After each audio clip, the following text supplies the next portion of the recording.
Les plaisirs d'hiver sont de retour en 2020 à Ayerscliff, encore une fois cette année.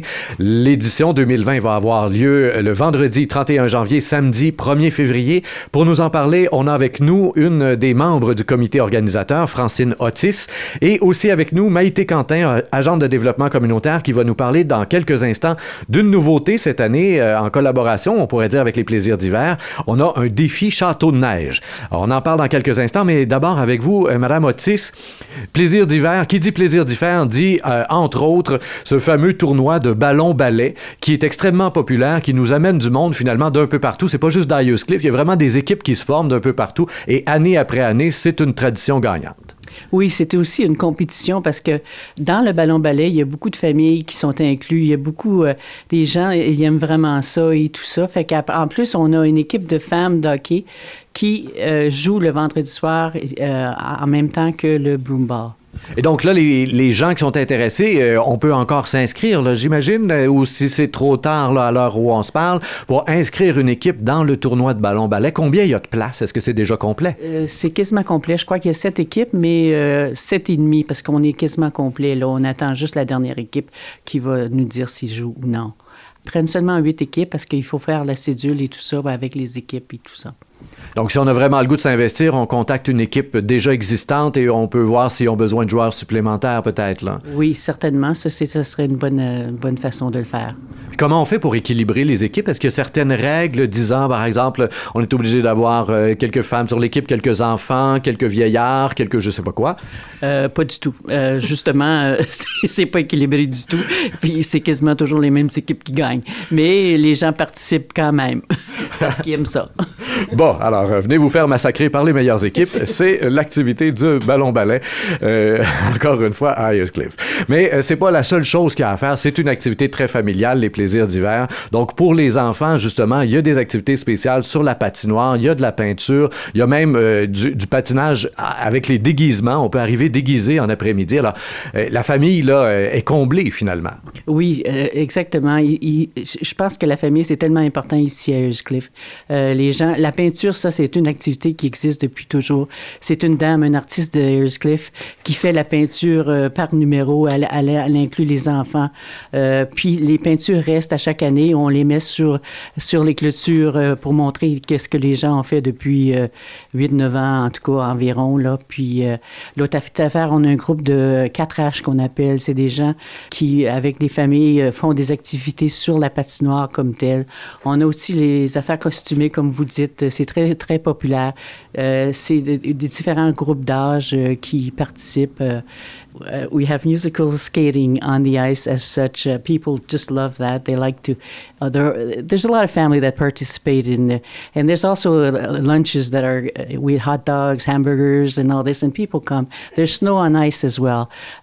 People like that, and especially the kids. We go through 5 gallons of maple syrup every year just for that, and they really enjoy it. And there's snowshoeing too. Des raquettes sur la neige. Ils font aussi une grosse montagne où les gens peuvent glisser, les jeunes glissent. Ils ont des promenades en traîneau. Ça, c'est très, très populaire où ce que les gens se promènent autour d'Ayerscliff. Tout ça est gratuit. Et donc, tout est gratuit, la nourriture, les activités, tout ça. Et ça se passe évidemment en plein cœur de la ville. C'est du côté du parc Tyler, finalement. On parlait, Maïté Quentin, je me tourne vers vous, on parlait dernièrement d'une problématique de stationnement au centre-ville. Quand on arrive avec une activité comme les plaisirs d'hiver et puis qu'on vient de l'extérieur, par exemple de Sherbrooke, est-ce qu'on va avoir de la difficulté à trouver une place pour sa voiture? Non, la problématique est beaucoup moins présente. Premièrement, plaisir d'hiver se tient un vendredi soir et un samedi. Donc, les espaces de stationnement qui pourraient être utilisés par des entreprises locales autour des espaces de stationnement sont libres.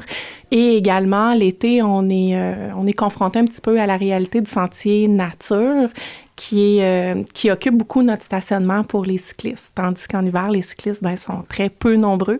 Donc, les espaces vont être là.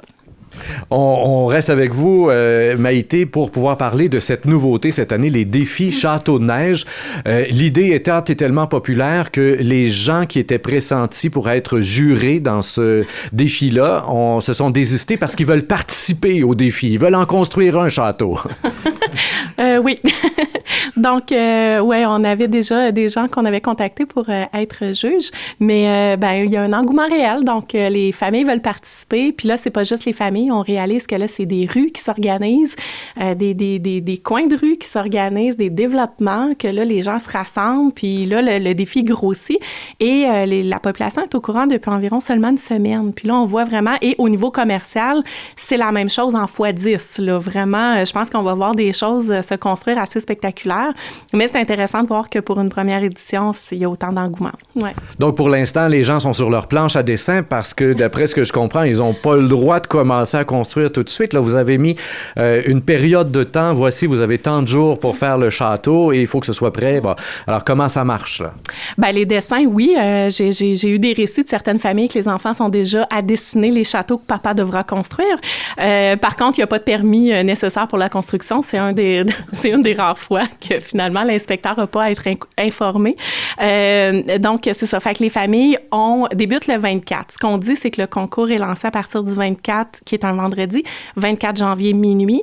La compétition débute officiellement jusqu'au 1er, le samedi 1er février à midi. À midi, il faut lâcher les pelles, les pinceaux, tout arrête parce que là, le jury qu'on va trouver va passer pour faire le jugement des constructions. Et il faut s'inscrire, évidemment. Pour que le jury puisse passer, il faut qu'on sache qu'il y a un château à quelque part. Alors, comment est-ce que les gens font pour signifier leur intention de participer à ce défi Château de neige? Les gens ont jusqu'au 29 janvier 17h pour s'inscrire auprès de la municipalité. Ils vont recevoir dans l'enveloppe du compte de taxes municipales le bulletin. Le bulletin du mois de janvier est annexé dans l'enveloppe.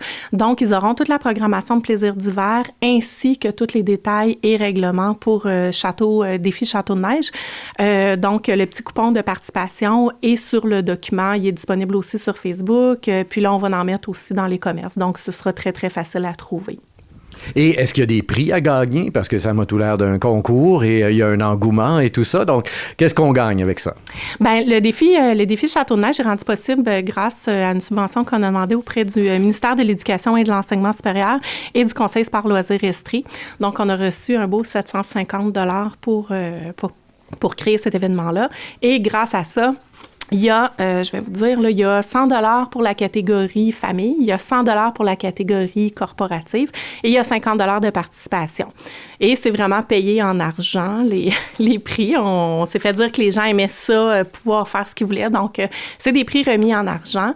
Puis, il y a 2 catégories, pas sans raison. Les constructions sur accumulation mécanique sont autorisées, ce qui veut dire qu'on peut partir d'un banc de neige existant. Donc, on a cru bon séparer la partie, famille ou la partie résidentielle avec la partie corporative parce qu'on sait que une cour corporative, une cour de commerce, c'est immense. Fait que les camions de déneigement poussent, créent des méga accumulations. Donc, ils partent avec une belle avance.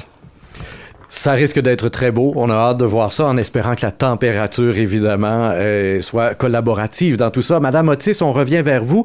On va dévoiler les gagnants donc de ce Snow Castle Challenge à quelque part dans l'après-midi, le samedi. Mais ça se termine pas avec ça. Encore une fois, une des traditions gagnantes, évidemment, le fameux feu d'artifice à 18h le samedi. Feu d'artifice sur la neige, c'est toujours très beau. Yes, the firework is one of the most activities that people like to come. As well, we'll have the winner of the Castle of Snow right before that. And after the fireworks, we'll have the final broomball game where we will be decided who is the winner. So that finishes the activities of the Plaisir d'hiver after the broomball game. But I'd like to specify one thing, though. We have sponsors in Ayerscliffe that have always given to us Wooftef, which is a very big company in Ayerscliffe, as well as Everest, as well as our grocery store, which is well known to supply us with all kinds of stuff, as well, hot dogs and all this, Mr. Patry from Tradition. It is very important to specify these people. Toujours important, effectivement, que les commerces s'investissent dans les activités de la localité, effectivement. Donc, voilà qui fait le tour pour la programmation. Vous y êtes conviés. On rappelle les dates. 31 janvier en soirée, évidemment, c'est le vendredi. Et le samedi 1er février, ça commence à 9h le matin et ça se termine à 18h30 avec la finale du tournoi de ballon-ballet. Bonne chance à tous tous ceux et celles qui s'investiront dans la construction d'un château de neige. Je vous rappelle qu'on avait avec nous Francine Otis, donc membre du comité organisateur, Maïté Quentin, agente de développement communautaire à Ayers Cliff. Comme toujours, chers auditeurs, je vous invite à faire circuler l'entrevue sur Facebook, Twitter et autres réseaux sociaux. Au microphone, Rémi Perra.